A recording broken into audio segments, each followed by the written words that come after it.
Hello everyone, I'm Robin from KSI. Today, I am excited to introduce our new project, Land 13 to you. Land 13 is an area that, according to Jennifer Westacott, the chairwoman of the Western Parkland City Authority, which is responsible for developing the Western Sydney Aerotropolis, is once-in-a-generation opportunity. Our investment director Endra Kahlo agrees with that and expanded it further, giving 3 reasons. Firstly, the project is located right in the heart of the Western Sydney Aerotropolis CBD. Purchasing it is like buying a piece of land on George Street in Sydney's CBD before Sydney became this booming metropolis it is today. Secondly, the potential return on investment is high. According to the feasibility study prepared, the estimated return can be between 10 to 30 times for the 10-year investment horizon. For example, an $500,000 investment in Land 13 has the potential to become over $5 million in 10 years. Moreover, if the investment is held for a longer period, 11 plus years, the annual rental return estimated from the completed development can be as high as $500,000. This means that the annual rent could potentially cover the original investment amount. Also, a potential establishment of a real estate investment trust, REIT, and its subsequent listing on the Australian Stock Exchange, ASX, could provide investors with an exit opportunity. Thirdly, there is certainty in terms of the potential of this land, as it has already been rezoned to mixed use by the government, enabling its redevelopment into a commercial property, with maximum building heights are set at 56 metres and the floor space ratio at 2.5 to 1 according to the Western Sydney Aerotropolis Precinct Plan. The uncertainty of the scale of development that can potentially be achieved is low. Now, let me give you a detailed introduction to Land 13. Firstly, let's talk about the location of Land 13. Take a look at this map, Map 1. You all probably know that the area within the solid lines is the map of the core area of the Western Sydney Aerotropolis. The Western Sydney Aerotropolis CBD is located near the southernmost part of area, which is called the Aerotropolis Core. This core area has now been officially named Bradfield City Centre by the government. Let's zoom in a bit, Map 2. This M marks the location of the Western Sydney Aerotropolis Metro train station. In terms of its location and significance to the future, Bradfield City Centre is similar to central stations to the Sydney CBD. This metro station is now being renamed to Bradfield Station. Land 13 is located right here, within 1 kilometre from this main train station of the Aerotropolis. Also, as you can see, Land 13 is less than 1 kilometre away from the CBD of the city centre, which is an excellent geographical and strategic location. Let's take a look at this future transportation route map. Bradfield Station expected to become a transfer and terminal station for 3 future train lines. Location 2, Map 3. Now let's move on to the planning and development progress around Land 13. First, let's look at this red area. All the land in the red area belongs to the Australian government. The government plans to develop this land in partnership with the private sector while retaining ownership. The core of the entire Aerotropolis CBD is here, where the Sydney Metro station is located. A new Innovation Square has been planned by the government, which is located next to the station. Innovation Square will have buildings developed and the metro opened by September 2026 to coincide with the opening of the Western Sydney Airport. Land 13 is located here, 1 kilometre away from Bradfield City Centre Station and only 600 metres away from the planned Bradfield South Railway Station. Looking here, this is expected to be the main campus of the new multi-university, which is about 400 metres away. In the future, whether there will be commercial or residential buildings developed on Land 13, there expected to be strong demand either in the form businesses establishing in the area searching for commercial space or from the university's teachers, staff, and students looking for accommodation. This anticipated to result in strong rental demand. About 1 kilometre from Land 13, next to the university, is the Australian Advanced Manufacturing Research Facility, MRF, also housing the Bradfield City Visitor Centre. Construction of this facility has already begun and will officially open and commence operation in 2023. That's right, it will open this year. Hitachi Energy Research Centre will be located in the same building.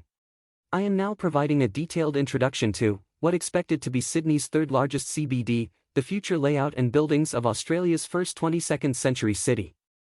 These are not just government plans, but projects the government has already committed to, successfully attracted investment for, and are currently being developed. This CBD and surrounding area anticipated to rise rapidly in front of our eyes in the next few years, like the change of the Northwest Growth Center that began in 2009, starting from Kellyville. Now a decade later, the Northwest Growth Center is highly developed albeit lacking the level of infrastructure investment and coordinated government involvement we see in and around the Western Sydney Aerotropolis. If you missed the opportunity to invest in the Northwest Growth Center, you definitely don't want to miss this chance to take advantage of this transformational development in southwest of Sydney. According to the Australian government, this is a once-in-a-century opportunity to build a large-scale city. Let's continue by talking about the CSIRO, which is the Commonwealth Scientific and Industrial Research Organization. This organization is globally renowned, with inventions such as the refrigerator and wireless Wi-Fi. The CSIRO is setting up headquarters in Bradfield City Centre, similarly about 1 kilometre from Land 13. On this red-marked, government-owned land, the following headquarters anticipated to be established: the Australian Space Agency, the Australian Space Research Institute, the Sheffield Institute for Technology Research, Hitachi Research Centre, and a series of other high-tech research and development headquarters. All of these are anticipated to be located within 1 to 2 kilometres of Land 13, some only a few hundred metres away. Other high-tech companies setting up presence in or around the Western Sydney Aerotropolis are Siemens, Northrop Grumman, Amazon, Microsoft, and other world-class Fortune 500 technology companies.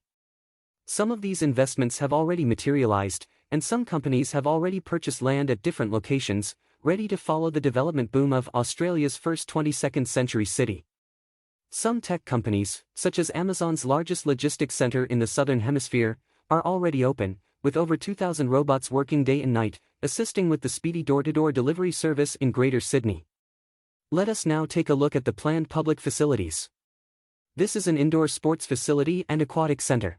Other government public facilities include a science center, art gallery, and museum. These anticipated to be next-door neighbours to Land 13. Opposite Land 13, Western Sydney's newest park, Thompsons Creek Regional Park, is being developed. Thompsons Creek Regional Park forms part of the large green belt that runs north to south along the entire Western Sydney Aerotropolis, centering around South Creek, delivering water to the Hawkesbury River in Windsor. Bradfield City Centre is expected to take advantage of water features provided by Thompsons Creek. Along the banks of the creek, over 20 kilometres of cycling and walkways are to be developed. The water and vegetation features will contribute to the NSW government's vision for Western Sydney to be a garden city. Land 13 is ideally located at the southwest end of this beautiful park, which provides further value-enhancing potential to this investment. In summary, the location of Land 13 can be described in one sentence: in the center of the core, a prime location with enormous potential. Now let's turn our attention to the forecasted investment returns of Land 13. The government has zoned the area Land 13 is located in as mixed use with an intention to allow commercial development. The government's objective is to support the development of commercial office buildings, hotels, or other similar commercial premises, serving Bradfield's high-tech businesses, universities, and residential areas. The maximum allowed building height at Land 13 is 56 meters, which translates to approximately 20 stories. According to the Western Sydney Aerotropolis Precinct Plan, the floor and space ratio is 2.5 to 1, with a maximum land use rate of 60%. According to the planning policies, buildings with a gross development area of 30,000 square meters and heights reaching, depending on the design, 4 to 10 stories can be accommodated on the land. Comparing it to similar properties in the Macquarie Technology Park, which the NSW government also refers to as a benchmark for developing Bradfield, the potential return on investment for Land 13 is estimated to be between 10 to 30 times, with a 10-year investment period. We have prepared a feasibility study with projected investment returns and other related material. These are available for you upon request.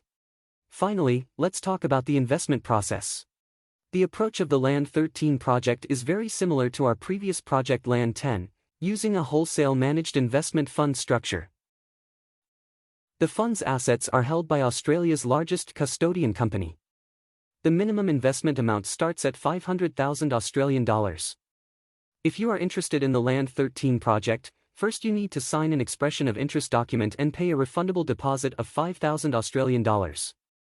We will then arrange a meeting with you, provide and explain more details about Land 13 including the legal structure, the forecasted investment returns and take you to see the land if required. At around the first half of 2023, once legal documents for Land 13 are ready, we will proceed with establishing the fund. Investors with valid EOIs enter a queue based on the EOI date and committed investment amount and will be attended to on a first-come first-served basis. Once the total committed investment amount reaches the fund's target fundraising amount, the investors based on their position in the queue will be invited to progress to the next stage.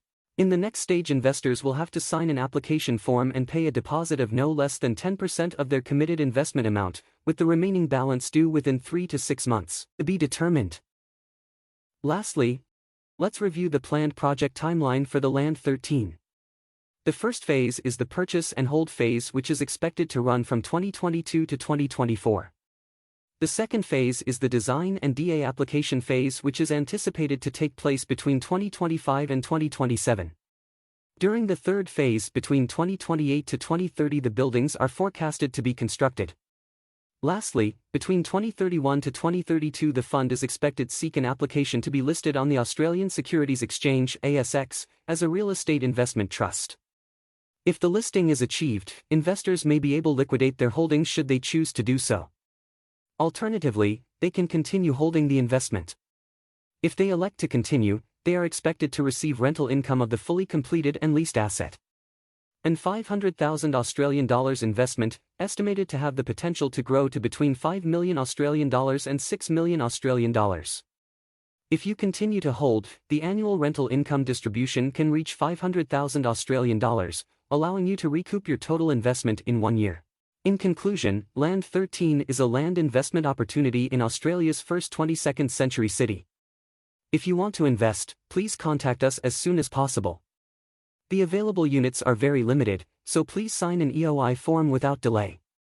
Thank you, everyone. I'm Robin, and I look forward to meeting you soon. Important disclaimer. The information contained in this video is general information only and does not constitute personal financial product advice. The information in this video has been prepared without taking into account the objectives, circumstances, financial situation or needs of any particular person. Prior to applying for an investment in the fund, a prospective investor should seek appropriate professional advice and should conduct their own independent investigation and analysis regarding any information contained in this video and any further information shared, including the risks involved. In particular, a prospective investor should obtain their own legal, investment, accounting and taxation advice, and rely on their own inquiries in determining whether or not to invest in the fund. Thank you.